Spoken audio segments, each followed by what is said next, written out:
할렐루야. 이 비바람을 뚫고 이 자리에 오신 모든 성도님들을 주님의 이름으로 환영하고 축복합니다. 오늘 하나님의 뜻이 하늘에서 이루어진 것 같이 여러분 오늘 기도와 여러분 삶에 다 충만하게 이루어지기를 간절히 소망해 봅니다. 오늘은 창세기 21장의 말씀으로 드디어 아브라함에게 이삭이 태어나는 말씀을 이제 주로 잡고 있습니다. 엄청난 경사가 아브라함에게 일어난 것이죠. 그렇다면 우리는 다시 하나님께서 아브라함을 어떻게 부르셨고 약속하셨는지 잠시 다시 한번 더 살펴봤으면 좋겠습니다. 우리 다 함께 창세기 12장 2절의 말씀을 다 함께 읽어볼까요? 시작. 내가 너로 큰 민족을 이루고 내게 복을 주어 내 이름을 창대하게 하리니 너는 복이 될지라. 아멘.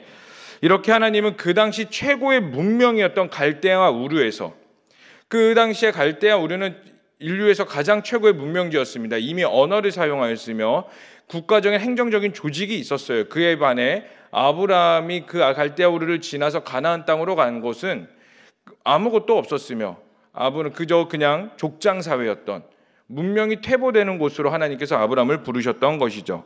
그런데 그 하나님이 아브라함을 부르셨을 때 아브라함의 나이가 75세였습니다. 그리고 오늘 본문에 아브라함이 이삭을 낳았을 때가 100세라고 5절의 말씀은 말하고 있어요. 하나님께서 아브라함의 큰 민족을 이루시겠다고 약속하시면서 아브라함을 부르시고 그 언약이 이루어지는 데까지가 25년이나 걸렸다라는 것입니다. 그러므로 이삭이 태어났다는 것은 하나님께서 아브라함에게 하신 언약이 성취되는 역사적인 사건이에요. 그런데 우리가 여기서 함께 살펴보길 원하는 것은 아브라함의 출생이 단순히 태문이 닫혔던 한 여인의 몸에서 아기가 태어났다는 기적에 국한되는 것이 아니라는 것입니다. 태문이 닫혔다가 열려서 아이가 태어난 사실은 그저 현상에 불과한 것이죠. 그런데 우리는 이따금씩 현상에 집착하는 신앙생활을 보게 됩니다. 물론 하나님께서요, 현상을 통하여 일하시기도 하십니다. 그러나 현상 뒤에 더 깊은 하나님의 뜻과 하나님께서 우리에게 드러내시고자 하는 메시지가 분명히 있다는 것을 우리는 알아야 합니다. 그리고 우리는 그러한 현상에 집착하는 것이 아니라 하나님께서 우리에게 말씀하시고 또 주시고자 하는 것에 대해서 더 관심을 가져야 한다는 것입니다. 그런데 문제는 우리가 이것을 너무나 잘 알아요. 현상에 집중하지 말고 그 뒤에서 일하시는, 이 현상을 통하여 일하시는 하나님을 바라봐야지 하면서 문제가 뭐예요? 그래도 현상이 일어나길 원하고 그 현상으로 인하여서 나의 기분과 나의 신앙이라는 것과 하나님과의 교제와 하나님을 향한 믿음이 왔다 갔다 한다는 게 바로 문제라는 것입니다. 그래서 우리가 잊지 말고 기억해야 되는 것이 무엇이냐면 우리에게 일어나는 기적과 현상은 안개와 같아서 우리의 기억과 감정 속에서 금방 사라지고 만다라는 겁니다. 그리고 그 기적 같은 상황을 통해 하나님께서 우리에게 무엇을 말씀하시는지 듣고 깨달을 수 있어야 한다라는 거예요. 그리고 깨닫는 것에서 끝나는 것이 아니라 하나님께서 보고 알려주시는 것들을 가지고 살아내야 참된 그리스도인이라는 것입니다. 아멘이십니까? 그렇다면 오늘 이 기적의 상황 가운데에서 하나님께서 우리에게 주시고자 하는 메시지가 무엇인지 우리가 몇 가지만 좀 살펴보고 이것을 가지고 함께 기도했으면 좋겠습니다. 첫 번째로 언약하시고 언약을 성취하시는 분이 바로 하나님이라는 거예요. 아브라함이 아들 이삭을 낳기까지의 한번 과정을 보도록 하겠습니다. 사실 아브라함은 12장에서 하나님께서 아브라함을 부르실 때 내가 너로 큰 민족을 이루겠다라고 말씀하시면서 아브라함을 부르셨죠. 그런데요, 사실 정작 아브라함은 하나님을 따르고 그 하나님의 부르심에 반응하였으면서도 아들을 기대하지 않았어요. 그 내용이 창세기 15장 2절과 3절의 말씀인데 우리 다 함께 읽어보도록 하겠습니다. 시작. 아브라함이 이르되 주 여호와여 무엇을 내게 주시려 하나이까? 나는 자식이 없사오니 나의 상속자는 이 다메섹 사람 엘리에셀이니이다. 아브라함이 또 이르되 주께서 내게 씨를 주지 아니하셨으니 내 집에서 내 상속자가 될 것이니이다. 아멘. 뭐라고요? 나에게 자녀가 없으니 하나님께서 나를 큰 민족을 이루겠다고 부르시기는 부르셨는데 나에게 자녀가 없으니 우리 가문에서 태어나지는 않았지만 그 가문에서 자란 엘리에셀, 다메섹 사람 엘리에셀이 나의 상속자가 될 것입니다 라고 말을 하고 있어요. 엘리에셀이 상속자가 될 것이라고 생각하고 있었던 것이죠. 그런데 그때마다 하나님은 아브라함에게 또 나타나셔서 뭐라고 말해요? 내가 너로 큰 민족을 이루겠다라고 말씀하시면서 띠끌과 같이 바다의 모래와 같이 하늘의 별을 봐라 아브라함아, 무수히 많지 않니? 내가 너로 하여금 이렇게 무수한 큰 민족을 이루겠다라고 끊임없이 말씀하신 거죠. 그런 아브라함의 100세가 되었을 때 무슨 일이 일어났다고요? 하나님께서 약속하신 아들 이삭이 태어났다라는 거예요. 그럼 아브라함이 그 이삭이 태어나기까지 한 것이 무엇이 있을까요? 한 것이 아무것도 없다라는 걸 보여주고 있습니다. 오히려 태의 문이 닫혀서 그 어떤 일도 일어나지 않아요. 그런데 그 태의 문이 열려가지고 아들이 태어났어요. 사람의 인력으로 할 수 있는 것이 아무것도 없고 그저 하나님께서 100% 아브라함의 인생에 개입하셨다라는 것입니다. 그래서 오늘 본문 1절의 말씀은 이렇게 말하죠. 우리 1절의 말씀을 다시 한 번 더 읽어볼까요? 시작. 하나님께서 말씀하신 대로 사라를 돌보셨고 여호와께서 말씀하신 대로 사라에게 행하셨으므로 뭐라고요? 여호와께서 말씀하신 대로. 또 뒤에 그 다음 줄에 뭐라고요? 여호와께서 말씀하신 대로. 말씀하신 대로라고 두 번이나 나오면서 강조하고 있습니다. 이게 뭐예요? 하나님의 언약이 분명히 아브라함에게 이루어질 것이라고 말씀하셨고 그것들을 성취하셨다라는 것을 보여주고 있습니다. 우리도 하나님께서 우리 인생에 개입하셔서 우리를 향한 하나님의 놀라운 뜻이, 그리고 나를 향한 하나님의 계획이 이루어지기를 간절히 소망하죠. 그리고 그렇게 되길 간절히 기도합니다. 그런데 문제는 하나님의 시간과 하나님의 방법대로 행하시는 것에 대해서는 물음표를 가져요. 하나님, 나를 향한 계획이 이루어지기를 원합니다. 막 간절히 기도하고 뭔가 긍정적이고 소망적인 이야기를 들으면은 발걸음이 어떻습니까? 가볍죠. 행복하고 뭔가 갑자기 내 인생에 광명이 비치는 것 같고 너무나 좋죠. 근데 그 광명이 언제부터 이루어져야 됩니까? 지금 당장 이루어져야 돼요. 근데 이것들이 일주일이 지나고 한 달이 지나고 몇 개월이 지나면 어떤 생각이 들어요? 내가 잘못 들었나? 하나님은 나를 별로 안 좋아하시는 건가? 내가 만난 하나님은 누구인가라는 그러한 의심과 불신앙을 갖게 되죠. 이게 무엇을 말하는 거예요? 하나님이 나에게 개입되기를 원하시는데 우리가 원하는 건 결과일 뿐이지 그 과정은 글쎄요 하나님 그냥 빨리 해주시면 안 됩니까? 라는 이러한 모순적인 모습을 보게 됩니다. 그리고 하나님께 두들겨 맞고 나서 꼭 이렇게까지 하셔야 됩니까? 라고 한마디 거들다가 결국에는 꼬꾸라져서 주님 뜻대로 하옵소서 라는 고백을 하게 되죠. 하나님께서 내 삶의 언약을 성취하신다라는 것은 하나님께서 행하시는 시간과 방법에 우리가 맞출 수 있어야 된다는 거예요.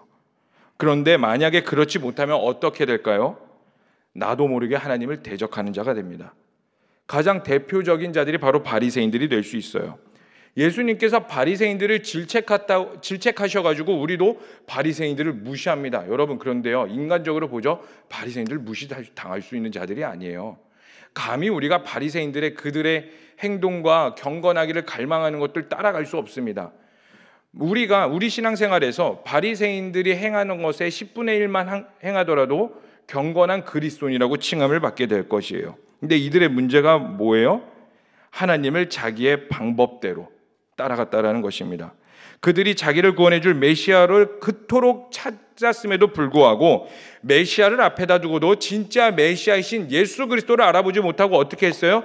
예수님을 십자가에 못 박아 버렸습니다. 그럼 메시아를 보내겠다고 누가 말씀하신 거예요? 그들이 그냥 기도하다가 뭔가 그런 메시아가 올 것 같다라고 느낌적인 느낌으로 나간 거예요? 아니에요. 하나님께서 분명히 말씀을 통하여 메시아를 보내겠다라고 말씀하셨습니다. 약속하신 분이 하나님이에요. 다 함께 이사야서 7장 14절의 말씀을 읽어보도록 하겠습니다. 시작. 그러므로 주께서 친히 징조를 너희에게 주실 것이라. 보라, 처녀가 잉태하여 아들을 낳을 것이요 그의 이름을 임마누엘이라 하리라. 아멘. 우리가 대표적으로 이사야만 읽었지만 수많은 선지자들을 통하여서 메시아를 말씀하셨고 보내시겠다고 말씀하셨어요. 그리고 바리새인들은 그것을 믿었습니다. 그렇지만 하나님의 방법인 예수 그리스도를 믿지 않았어요. 그리고 지금까지 자기들도 모르게 하나님을 대적하는 자가 되어버립니다. 그러면서 지금도 여전히 그들은 통곡의 벽 앞에서 조그맣게 이제 언약 율법을 쓰고 그 통곡의 벽에 구멍 뚫려 있는 곳에 편지를 뚝뚝 집어넣으면서 메시아가 오고 이스라엘이 다시 회복되기를 원하는 간절한 마음을 가지고 기도하고 있죠. 여러분, 우리도 이와 같은 신앙생활을 하고 있는지 스스로 점검해 볼 필요가 있습니다. 우리가 하나님을 인정한다면 하나님께서 행하시는 것들까지 인정하고 그 앞에 순복해야 된다는 거예요. 그렇지 않으면 나도 모르게 하나님을 대적하는 자가 되어버릴 수 있다는 것입니다. 그래서 오늘 이삭이 태어난 것을 통하여 하나님께서 주시는 두 번째 메시지가 바로 훈련이 되는 것입니다. 아브라함이 부르심을 받아서 이삭이 태어나기까지, 언약이 성취되기까지 25년이라는 긴 시간이 걸렸다고 했습니다. 그 25년의 시간은 아브라함에게 인고의 시간이고 훈련되어지는 시간이었던 거예요. 25년 동안에 아브라함은 수많은 실수들이 있었죠. 대표적으로 뭐가 있을까요? 아내를 2번이나 누이라고 속였고, 또 가장 대표적인 사건으로 16장에 사라의 여종인 하갈을 통하여 이스마엘을 낳은 것입니다. 사실 아브라함에게 이스마엘은요, 자기 나름대로의 믿음의 반응이었어요. 큰 민족을 이루겠다고 언약하신 하나님의 말씀은 이루어져야겠는데 도대체 인간의 방법으로 보니 이것 약속이 이루어질 것 같지 않은 거예요. 하나님의 약속은 이루어질 것이라고 믿지만 방법이 보이지 않으니까 인간적인 방법으로 가장 베스트가 뭐예요? 사라가 아니더라도 그의 여종인 하갈을 통하여 자녀를 낳아 그 언약이 유지될 수 있도록 하는 게 가장 인간적인 베스트의 방법입니다. 그렇지만 하나님의 방법은 아니었던 것이죠. 아브라함이 하나님의 언약의 믿음이 아예 없었던 것도 아니고 분명히 가지고 있었어요. 그러나 이 방법마저 온전히 믿지 못하는 상태 가운데에서 하나님은 그런 50%짜리 반쪽짜리 믿음을 완전히 깨부수길 원하셨던 것입니다. 그래서 아브라함에게 25년의 시간은 나의 방법과 나의 시간이 완전히 죽어지고 오히려 버팀과 인고의 시간이 되었고 그것들이 필요했다는 것입니다.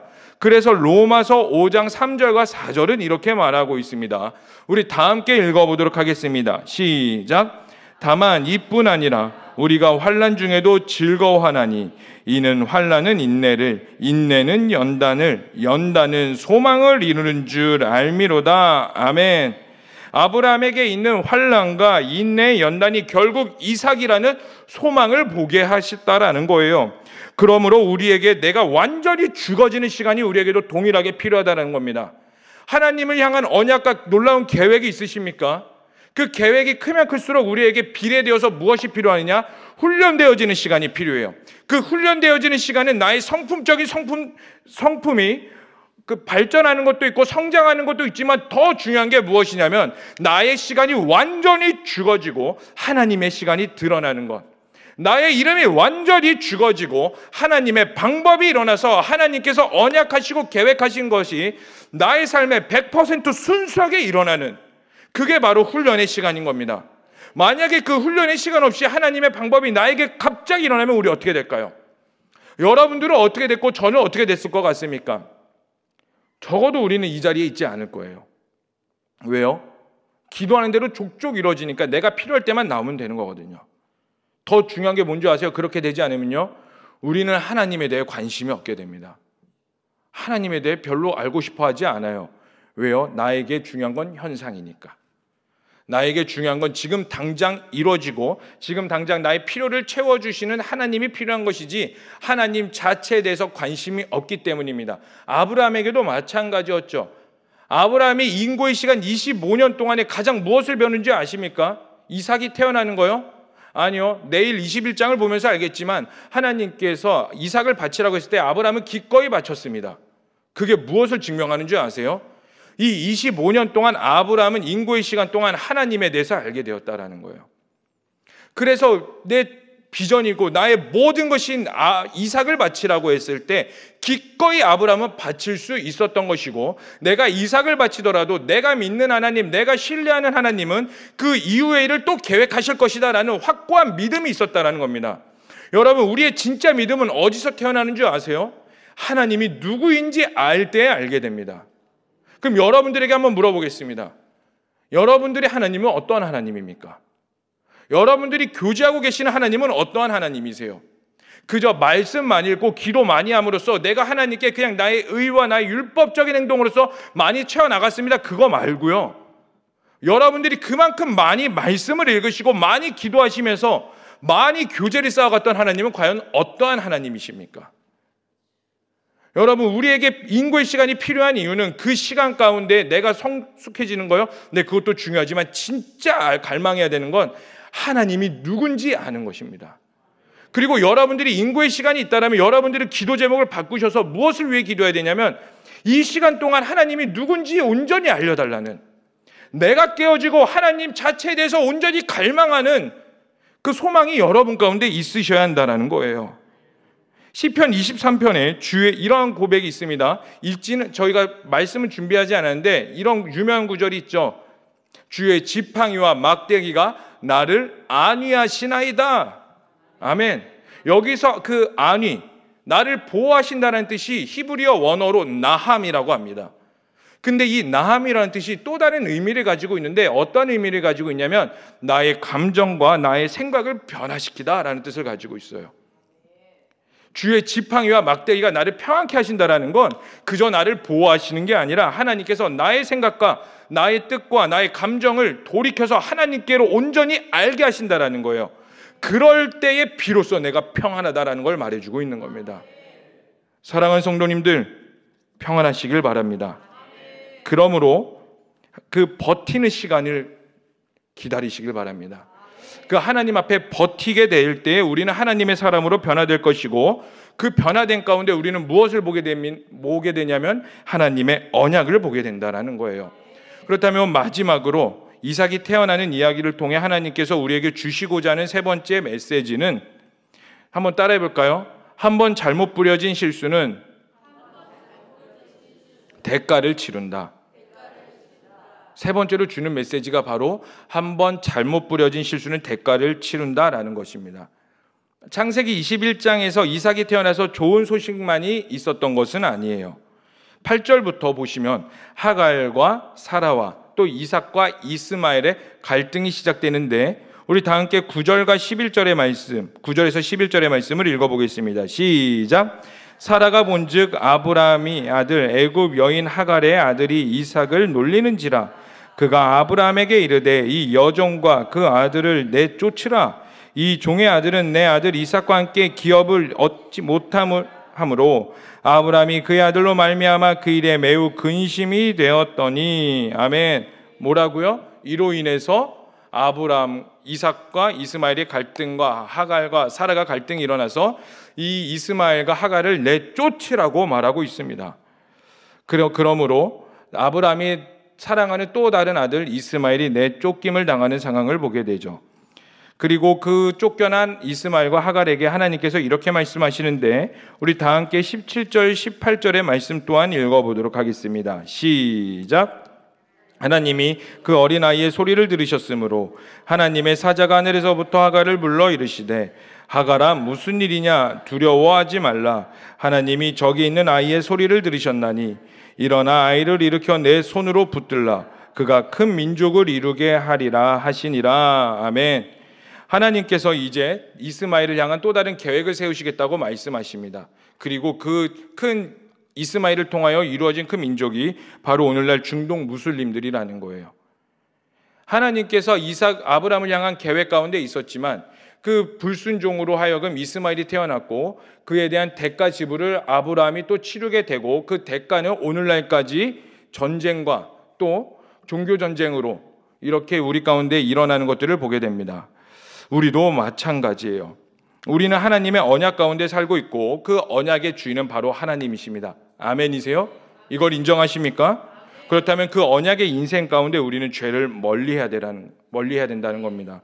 여러분, 생명에 열매가 있듯이 죄도 분명한 대가가 있습니다. 그래서 로마서 6장 23절에 이렇게 말하고 있는데 따라해 볼까요? 죄의 삭은 사망, 죄의 삭은 사망이라고 분명히 말을 해주고 있어요.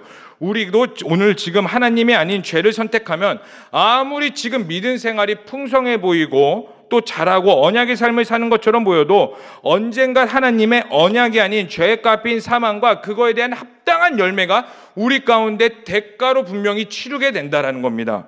여러분, 죄를 멀리하시길 바랍니다. 죄를 경계하시길 바랍니다. 그래서 사탄은 끊임없이 우리에게 어떻게 해서든 죄를 집어넣어요. 우는 사자와 같이 두루다니며 삼킬 자를 찾고 있고 우리에게 생명을 빼앗아 사망을 집어넣어 주려고 어떻게든 발버둥치고 있습니다. 여러분들이 아무리 종교생활을 열심히 한다고 해서 거기에서 죄에서 자유한 게 아니에요. 진짜 죄는 무엇이냐면 관역이 있고 화살이 있어서 올바로 화살이 관역 가운데 가지 못하는 것을 죄라고 말합니다. 여러분들이 초점이 어디에 있습니까? 여러분들의 인생의 방향성이 어디에 있고 여러분들이 신앙생활하는 것의 방향성이 어디에 있습니까? 나의 윤택함과 나의 문제를 해결해 주신 하나님 가운데 있으세요? 돌이키셔야 돼요. 지금 당장 돌이키셔야 됩니다. 나를 향한 그 신앙생활, 인본주의적인 신앙생활이 우리 가운데 자리를 매겼을 때 분명히 그거에 대한 합당한 대가 지불을 치르게 될 것입니다. 그래서 우리에게 지금 당장 필요한 건 무엇이냐면 무릎 꿇고 그 자리에서 하나님께 철저히 회개하며 내 생각과 뜻을 돌이켜 하나님이 누구인지에 알기를 원하는 그 갈망이 우리 가운데 생겨나달라는 그 겸손한 애절함이 우리 가운데 있어야 된다는 겁니다. 여러분, 선한 데 지혜롭고 악한 데 미련하시기를 축복합니다. 이제 말씀을 마무리하겠습니다. 우리도 아브라함처럼 택함을 입은 자들입니다. 그리고 그 증거가 무엇이냐면 바로 예수 그리스도가 되는 것이에요. 그리고 그 택함에는 확실한 언약이 있는데 그 우리에게 주어지는 언약, 우리가 곧 얻게 될 것들이 무엇입니까? 바로 천국 소망이 되는 것이죠. 예수 그리스도를 믿는 믿음으로 우리에게 주어지는 보상이 바로 천국이 되는 겁니다. 여러분, 천국이 여러분들의 목적이 되어 있어서는 안 돼요. 예수님이 목적이 되셔야 되죠. 우리가 천국 가야 되는 이유가 무엇입니까? 하나님이 거기 계시니까, 하나님과 온전한 교제를 할 수 있으니까 우리가 천국을 소망하게 되는 것이죠. 만약에 금은보화가 있더라도 하나님이 거기 계시지 않는다면 거기도 언젠가 썩어 없어질 것입니다. 하나님이 계시기 때문에 천국인 거고, 우리가 믿음 생활을 이렇게 붙잡고 가야 되는 이유가, 천국을 소망해야 되는 이유가 예수 그리스도가 있기 때문에, 예수님이 우리에게 언약하셨기 때문에 그 언약의 과정까지 우리는 하나님을 더욱더 알아가기를 갈망하셔야 되며, 우리에게 구원을 이루시는 분도 우리의 의도 아니요 우리의 능력도 아니요 오직 100% 완전한 하나님의 은혜이오니, 하나님 그 인고의 시간 동안 하나님을 더욱더 알게 하여 주시옵고 우리에게서 죄를 멀리 떠나 하나님과 동행하는 자가 되게 하여 주시옵소서. 이 갈망이 여러분 가운데 있기를 간절히 소망해 봅니다. 그래서 우리에게 필요한 것이 무엇일까요? 바로 성령님입니다. 성령님이 우리 삶 가운데 개입하셔서 그 하나님의 언약을 이루어 가실 것입니다. 아멘이십니까? 말씀이 들리게 하실 겁니다. 아멘이십니까? 기도가 터지게 하실 겁니다. 아멘이십니까? 우리를 더욱더 갈망하게 하실 겁니다. 아멘이십니까? 그렇다면 이 시간 우리 함께 좀 기도했으면 좋겠습니다. 하나님, 우리도 아브라함처럼 언약의 삶을 살아가고 있습니다. 그런데 이 언약이 도대체 보이지가 않을 때도 있고 실망할 때도 너무나 많습니다. 그러나 그 실망 가운데 하나님을 알게 하여 주시옵고, 내가 죄를 멀리하여 하나님이 나의 주인이 되어 주시옵소서. 나를 변화시켜 주시옵소서. 성령님, 내 삶에 100% 개입하여 주시옵소서라고 이 시간 우리 다 함께 주여만 부르시며 간절히 기도하시겠습니다. 주여, 사랑의 하나님을 간절히 갈망합니다. 하나님, 우리가 주님을 간절히 갈망합니다.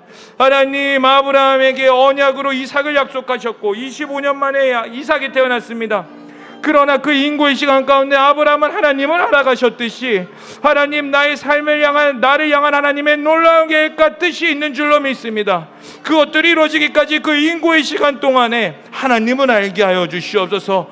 하나님이 누구인지를 알게 하여 주시옵고 그 언약하시는 분이 하나님임을 고백케 하여 주시옵소서. 그 과정 가운데 죄를 멀리하게 하여 주시옵고 그 대가 지불을 치르는 것이 아니라 온전한 십자가, 나를 향해 모든 대가를 치르신 십자가 앞에 겸손히 엎드리며 나아가오니 성령님이 우리를 불쌍히 여겨주시옵고 여기 있는 모든 성도님 삶 가운데 함께하여 주시옵소서. 주님을 바라봅니다. 주님을 예배합니다. 주님만을 찬양합니다. 성령님 충만으로 임하여 주시옵소서. 살아계시고 역사하시는 하나님, 오늘도 주님 앞에 겸손히 엎드리며 나아가는 모든 성도님들에게 개입하셔서 하나님을 알려주시옵소서. 언약하고 이루시는 하나님을 보게 하여 주시옵소서. 이 시간 간절히 기도합니다. 성령께서 하늘의 문을 여시었고 모든 갈망하는 자들에게 좌정하여 주셔서 주인 되시었고 깨닫게 하시고 보게 하시고 다시 한 번 더 소망이 되어 주시옵소서. 이 모든 것을 믿고 예수님의 이름으로 기도합니다. 아멘. 주여, 주여, 주여. 하나님, 간절히 갈망합니다. 성령님을 구합니다. 하나님을 알게 하여 주시옵소서. 보게 하여 주시옵소서. 만나게 하여 주시옵소서. 하나님, 그 인고의 시간 가운데에 언약이 이루어지는 시간까지 아브라함에게 하나님이 누구인지 알려주셨던 것처럼 하나님을 온전히 보게 하여 주시옵소서.